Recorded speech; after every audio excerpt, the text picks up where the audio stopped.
Hello, everyone. Welcome back to ICT's journey to self-discovery. I hope you are all doing well. As you can see, today we have something different. This is called the Transformation Talk series, and which is a series where we basically discuss any and everything. So far, I have two of my amazing older sisters, Miracle Andor and Tracy Monet. Tracy is my mentor. I absolutely adore her. Miracle is my older sister that has absolutely been a blessing in my life. So having the opportunity to sit down with both of them was honestly something I just couldn't comprehend.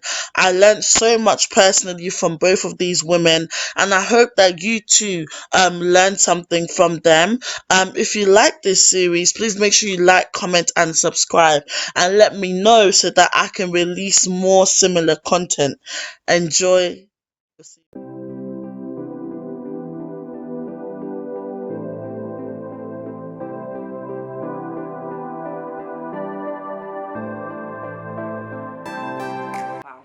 Hi guys, welcome back to the Transformation Talk series. My name is IsatuHMomoh. Of course, I am your host. Thank you for watching this video. Thank you for coming back to this video. I hope you've watched the other video that we've posted. Today we are going to be speaking on the topic of romantic relationships on this episode. And you guys already know why I chose romantic relationships. I believe that romantic relationships are something that all of us can relate to. And today I have an amazing guest speaker with me. I have Miracle, who is going to be speaking on her journey to romantic relationships, the things that she's learned, and yeah, I believe that we can learn a lot from her. So yeah, if you're looking forward to this video, make sure you hit that like button, make sure you comment below, and most importantly, make sure you share, because you don't know what friend is struggling right now in relationships. Yeah, enjoy the video.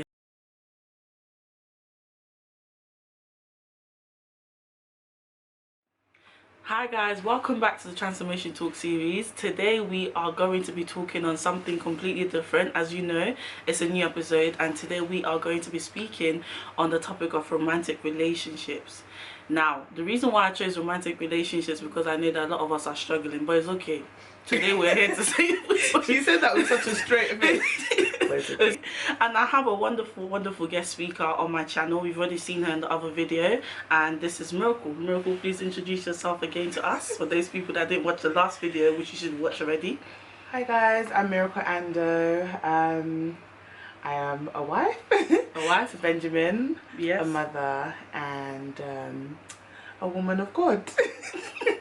That's right. So Miracle, the reason why I had you on this video is because I've been motivated by you and Ben's relationship. I know that you guys share a lot about what you guys went through. Of course not everything, but most of the things that you shared to us, especially those of us at university, we really keep talking about it, and I think a lot of us use your relationship as a reference to basically trying to live a good life out here. So today Oh Jesus. I have a few questions for you. Okay. So the first question that I have is, because you're married, of course, as you said. So before marriage, did you have any other relationships, and were they Christian relationships? Did you have any other relationships before you met the person that was like the one for you? Okay. And were they like Christian relationships? First of all, I just want to say, babe, you are my everything. No other relationship can ever compare to you, okay? That's right. But yes, I did have other relationships before I got married. I would say that I've always been a Christian. Okay, yeah. However, I haven't always dated guys who have been Christians as well. Yes. So, so I have a question. It says, what do you think the main difference is between your previous relationships and the relationship that you got into with your partner who you're now married to? Yeah, because obviously this relationship that you had with Ben, obviously you guys are married now, so that's like the one, let's say. Yeah. So basically, I'll say what my deciding factor was. Yeah. And first thing first was that when I was with anybody in the past, I would always try and imagine myself walking down the aisle with them. Okay. Or walking down the aisle to them, so see them at the end of the aisle. Yeah. And I was never able to see the person's face, so that was my first. That was the first ex. Wait, was the vision not clear? No, it was that the man had no neck. No, it was that the man had no neck. No. From neck up, there was no face. I'm being for every woman. Ooh. When you get with someone, whether or not you're the type of woman that I'm an independent woman, your end goal is marriage. Yes, yeah. And you would always try and envision yourself marrying this person. But every time I would envision myself being married to the person on the altar, I'll be looking at the altar. There's and no you can't face see them from neck down. That's all I could see. But with Ben, that was the first time ever. Yeah. And it must sound crazy, but it really was the first time ever I imagined myself walking down the aisle and I actually saw his face. I said, okay, that's the husband. Yeah. But what my deciding factor was that when I met Ben, he saw me and he knew and first of all, it took about 4 years for me to actually accept to even say yes to him. I know this isn't part of the question. Yeah, could you just explain that bit to us? Because you waited 4 years, or I don't. Well, he waited 4 years, but 4 years is a lot. He was one of the organisers, so he invited me to come and sing, but I didn't know that at the time. Okay. So when we met, after I sang, after the event, he came up to me. You know how Ben is so confident in himself. Hi, Miracle. I know so much about you. You know, I can manage you. And I was like, who's this one? But I can't lie to you. When I went to the event and I saw him, initially I was like, I heard a lot about him, but I'd never met him. So when I met him, I was like, okay, he's cute. Yeah. Curly haired Ghanaian guy, you know. Drummer. Yeah. But then I was like, but I've also heard things that are not great. So, you know, I still had myself together. So when he came up to me, but then at that point in time in my spirit, I just didn't feel that it was the right time. Yeah. And so, although he was pursuing me, I didn't really pay much attention. Okay. And so it wasn't like he waited for 4 years or he went off and did his thing and did whatever, and then eventually we came back together 4 years later. Okay. And I think then that's when I realized that it was the right time. Okay. But because if we had gotten together 4 years prior, you know, I don't think the relationship would have even lasted. So it's about timing. It was about the right timing. And although we had always liked each other in the background, but it was just, I felt like he had a lot more growing to do. Okay. And I didn't feel like it was my place to help him with that particular part of his growth. And so I just let him be. And as I said, if someone or something is meant for you, you know, there's a right timing for it. So whenever the right time is, that person or that thing will find you. You mentioned something about pursuing. So do you feel like the woman can pursue? Nope. Because obviously now, you know what I'm saying, like, life is different, isn't it? So could women potentially... To be fair, I'm an old-fashioned person, lady, whatever it is. I believe that the man should do the chasing and he should pursue you. Yeah. And he should see a treasure that he is willing to... to get and to keep. I don't know if that makes sense. Okay, I mean, I also feel like if we're going with the times, with the centuries, you should put yourself out there as a lady. Yeah. You get, like, I don't mean like be forward, but you know, present yourself in a way that will also allow your man to see you. Okay, or put yourself in the right environments, do the right things, walk in your purpose. And some way, somehow, you guys will just meet each other. So you don't think that, like... I don't think you should pursue a guy. I just don't. But what if it's like you're at university, you're young, like you're not grown, young you're or just... old, don't pursue a guy. Don't chase a guy. It's not your place. But what if, like, I know that there's someone watching right now who's basically like, oh, like, Miracle, like, I get what you're saying, innit? But they're not pursuing, so... Well, then maybe the person that... I will always say this as well, because I feel like sometimes we put so much pressure on ourselves. Yeah. The time and place will come for a relationship. Like, if you're in uni, and this is not me telling you not to have a boyfriend or saying that uni is not the right place, but just focus on your education. Yeah. Because they're, like, speaking from experience, there's certain type of heartbreak that I wish I never went through in uni. Okay. And I remember, like, you know... I had a very bad breakup in university. Yeah. And it really, really affected me psychologically, mentally, you know, emotionally, everything. Yeah. And this is like the time where you're supposed to be focused on your education, to go, like, to be a go-getter, go get what you need to get, and then you're there crying over heartbreak, you don't want to do your assignments. Okay, so you mentioned heartbreak. I just wanted to ask, which means that obviously you've been through heartbreak. I just wanted to ask too many times if you could share your experiences of heartbreak, perhaps, or explain some of the ways that you feel like maybe you could have avoided getting your heart broken, and also an advice that you give to a young woman who's also growing up and probably going through that, or finding herself in different types of relationship, how they can like avoid heartbreak as well. Okay, so I would say that most times, or not most times, sometimes heartbreak is inevitable. Yeah. Sometimes in life there are situations or relationships that would, you know, lead to heartbreak or cause you to be heartbroken. Yeah. But that's not the end of the world. Like, you will live. You will survive. You will survive. It's legit. But I would say that to avoid heartbreak, sometimes timing is also important when it comes to relationship. And as I was saying, for me, for example, yeah.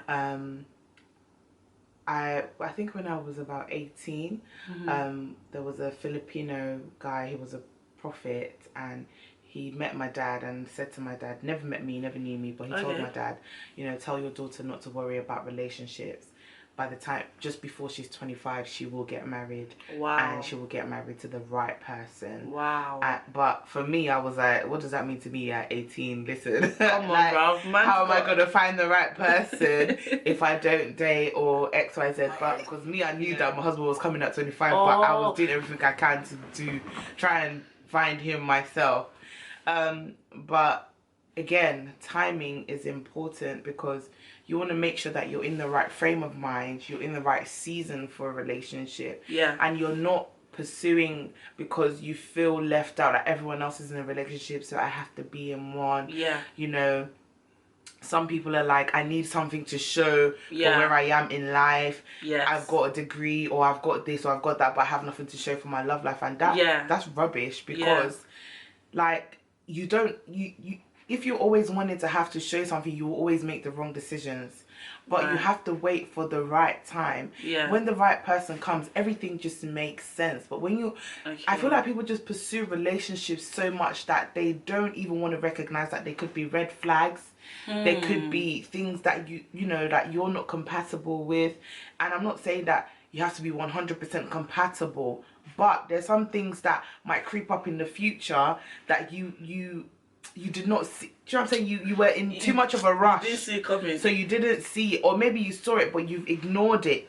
Do you understand? So just take your time. Like, just take your time. Honestly, relationships is not all that. I repeat, relationship is not all that it's glammed to be. And I'll say that about marriage as well. Like, marriage is not, because a lot of people are just like, I want to hurry up and get married and X, Y, Z. Listen, I'm married. My husband will tell you, and if you were at Ava, you know that we went through a madness in our marriage. Like, you know, we went through a when I say a madness, I mean a madness. But like, because it's not an easy journey, and it's not for the faint-hearted. But if you know, like, if God has brought you together, you will overcome. That's it. You will definitely overcome.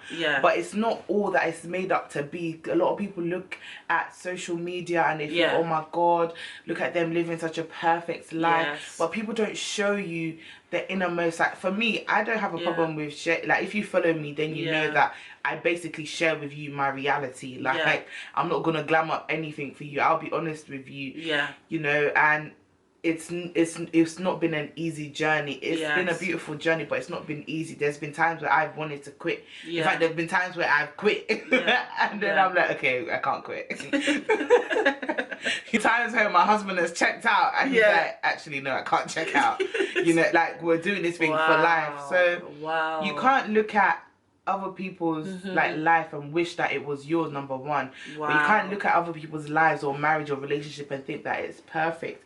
I promise you, if you go and live with those people just for 1 week, you will see the imperfections that are within what they're showing you to be perfect. Wow. Do you know what? I'm actually learning so much, because I feel like in our generation, like you said, I feel like especially like when I was in the world, marriage, bro, we weren't thinking about marriage, but I feel like when I came into like Christianity, I started realizing that like, especially like sometimes when I go to church, the way like people talk on this whole topic of beloved, and I feel like there's this kind of, not pressure, but it's almost like you feel like, oh yeah, like this is almost like it's a goal or like this, something that is like you have to get that. You get what I'm saying? And I feel like that's where some of us feel like not pressured, but some of us feel like I'm a Christian. But then let me just interject and say that desiring marriage is not a bad thing. Yeah. But I feel like now there is an obsession. I agree. So like so much so to the point where people they don't even think about fulfilling their own purpose. Yes. How about you just focus on that? Yeah. And then along the line of your purpose, then God will send your husband. Yeah. But most times we just neglect our calling, our purpose, and we just focus on, I want to be married, I want to have a husband. Like, that's our only purpose on earth. You're preaching to someone. Yeah, like, try and achieve what God has put you on this earth to do. You know, focus. Okay, God, why am I here? Yeah. What is my purpose? What can I do whilst I'm waiting? Okay. And you want to be happily waiting. You don't want to be waiting to say one day someone's gonna find me. Live life, travel. Like, I don't know, just do stuff that will bring you joy, basically, until the right man comes. But you know, it's not bad to desiring marriage is a beautiful thing, but don't let that be your only focus. We're not only created on earth or designed on earth to be married. Yes. You know? Okay, what about if there's someone right now that is watching this video that is saying like, you know, Miracle, I get what you're saying and that, but you know, like, I feel a bit lonely on this journey. I feel like maybe like a partner or somebody might help me in this journey, because I feel like sometimes everyone means well for themselves. I just think sometimes it's the predicament that people find themselves in that might lead as humans, them like, we're to, humans, you will get, I'm not gonna lie to you and say Jesus is gonna come and sleep on your bed next to you. Like, you will get lonely, but I think some people don't even realize that even sometimes in marriage you can be lonely. Do you know that? Like, sometimes as a human being you can be married, you can have a partner, but you can feel so alone. Just like when you have friends and you can be in the midst of like 100 people but still feel so alone by yourself. So being with a partner is not gonna make you feel like, oh, I'm not lonely. You have to learn to deal with certain demons. You have to learn to deal with certain things. Yeah. You know, if you're someone who feels lonely all the time, or someone who's dealing with anxiety, or like dealing with all that stuff is not going to disappear when you get married. Wow. So you have to deal with some of that stuff, or most of that stuff, if not all of that stuff, before you get married, because you don't want to get married a broken person. Wow. You want to get married knowing that you're going into your marriage whole and you're not taking unnecessary baggage. There's some baggage that your husband or your wife would have to help you carry, but you don't want to take unnecessary baggage into your home, because that would weigh you down. It will wear your partner down, and then they'll be paying for someone else's sins, or they'll be paying for things that has absolutely nothing to do with them.